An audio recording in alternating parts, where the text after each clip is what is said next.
You know that feeling, right? You've got something really important to do, something you want to do, but your brain just shuts down. It says, nope, not today, let's just chill. It feels like you're literally battling yourself just to get started. Well, today, we're gonna dive into a pretty amazing ancient method, one rooted in Eastern wisdom that's all about reprogramming your mind. It's not just about facing hard things, it's about actually drawing strength from them. Yeah, it's a totally universal struggle. You've got the goals, you've maybe even got the motivation, but when it's time to actually do the thing, suddenly you're scrolling your phone, or you decide right then and there that the kitchen absolutely must have a deep clean. You know exactly what's happening, but you just can't seem to break out of that cycle. And here's the key thing to get, and this is huge. This isn't a personal failing. It's not about being lazy. Your brain's #1 job for thousands of years has been to keep you safe. And safe used to mean comfort, avoiding lions, hunger, and the cold. Today, that exact same wiring sees a tough project as a threat, and it pushes you toward what's safe now. Netflix, social media, daydreams, you name it. But what if you could work with that wiring instead of constantly fighting against it? Well, that's the whole idea behind what's called the Lotus Method. It's about taking that internal resistance and turning it into your greatest source of power, just like the legendary monks and warriors of the past did. So, let's break this down. How does this comfort mode actually trip us up? Well, when you even think about doing something hard, your brain basically sends you on a little side quest to avoid the real work. That very same instinct that once helps us survive in the wild is now the reason we procrastinate on our most important goals. Kind of ironic, right? Eastern philosophy has the perfect name for this, the monkey mind. Just picture a restless little monkey in your head, constantly jumping from one branch to another. It goes from your work task to suddenly wondering who invented forks to checking a notification that just popped up. It is constantly seeking distraction to avoid anything that feels even a little bit difficult or uncomfortable. And boy, does it sabotage our best intentions. Okay, this slide really lays it all out. Most of us by default, we use the bulldozer approach. We try to force our way through resistance with pure brute force willpower. And sometimes it works, but usually it just leads to exhaustion and burnout. The Lotus approach, though, is totally different. It's not about fighting harder. It's about acknowledging the discomfort is there and then learning how to move in harmony with it. And that brings us to the central symbol for this whole method. The lotus flower is one of the most powerful symbols in Eastern philosophy. And there's a really specific reason for that. It's a symbol of profound beauty that is born directly out of struggle. This quote gets right to the heart of the whole philosophy. The difficulty you're facing, it's not an obstacle to your growth. It's the raw material for it. The challenges, the discomfort, that's the mud that's actually going to nourish your personal development. So, the Lotus Method is all about this transformation. Instead of waiting for the perfect, easy conditions to get started, you learn to use the messy, difficult, murky reality of right now as the fuel for your progress. You literally learn how to turn struggle into strength. All right, this brings us to the first stage, the seed. This is the starting point. This is when you're buried in the mud, so to speak. It's all about learning to just sit with that initial feeling of discomfort when you face a hard task without immediately running away from it. And this is where the real battle happens, isn't it?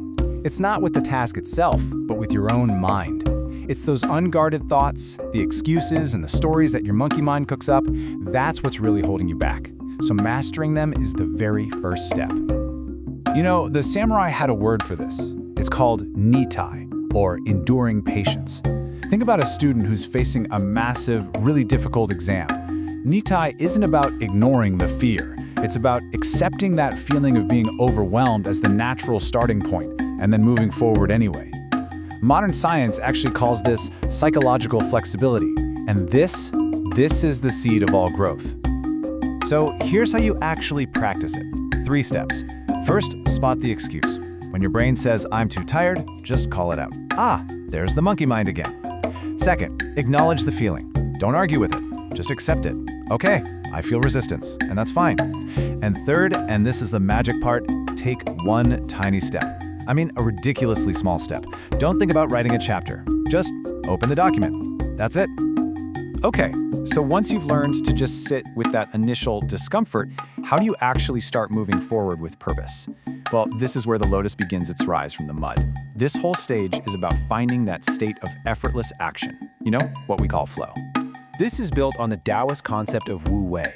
Think of it like a kayaker paddling with the current instead of fighting against it.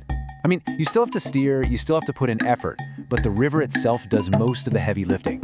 Wu Wei is about aligning your actions with the task instead of constantly battling it in your own head. So a really practical way to find this flow is with the Japanese Kaizen principle. See, big, intimidating goals, they set off your brain's fear alarms like crazy. But if you slice that task into tiny, manageable steps, like say working on a project for just 10 minutes, it flies right under the radar. And as soon as you start, you get a little dopamine hit. And that's how momentum begins to build. Now here's another really cool samurai concept called shisei, which is basically your posture and your intention. Psychologists call it embodied cognition. It's this wild idea that your body's posture directly affects your mind. So before you start something hard, change your physical state. Sit up straight, take a deep breath, move with purpose. Your mind will literally follow your body's lead. And that leads us to the final stage, the bloom. This is where it all comes together. We turn that flow into focused, consistent results. It's about combining action with a quiet, powerful mind. The key tool here is something called Zazen, or sitting meditation. Now at first, sitting in silence might seem, well, unproductive. But picture a glass of water that's just full of swirling mud. If you just let it sit, what happens? The mud slowly settles and the water becomes crystal clear. Zazen does that for your mind.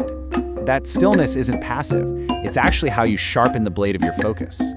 And this practice has some amazing benefits. For starters, it calms that restless monkey mind. It also turns these overwhelming problems into what feel like solvable puzzles. It gives you the mental clarity you need for deep, focused work.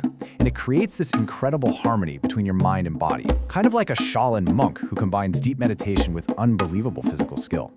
So here's how you apply that clarity. You act like a samurai. Just like a samurai practices one single move until it's perfect, you select one high-impact target for the day. Then, you give it your full, undivided power for a dedicated block of time. No distractions, no tab switching. Seriously, single tasking with this kind of focus is a superpower. You can get more done in 2 focused hours than in a full day of distracted work. And this brings us to the final and maybe the most important lesson of the Lotus: patience. The bloom doesn't happen overnight. You might not see progress every single day, but when it feels like nothing is happening, that's often when the most important growth is happening right under the surface. Consistency will always beat speed. This quote from Zen Master Dogen just perfectly captures the whole thing, doesn't it? Your strength, your clarity, your ability to do hard things. It's not hiding in some perfect future scenario. It's found right here, right now, in the middle of whatever struggle you're in. So the only question left is, what's the mud you're going to face? What is that one hard thing you are committing to starting today? Don't wait to feel ready. Acknowledge the resistance, take one ridiculously tiny step, and begin your rise.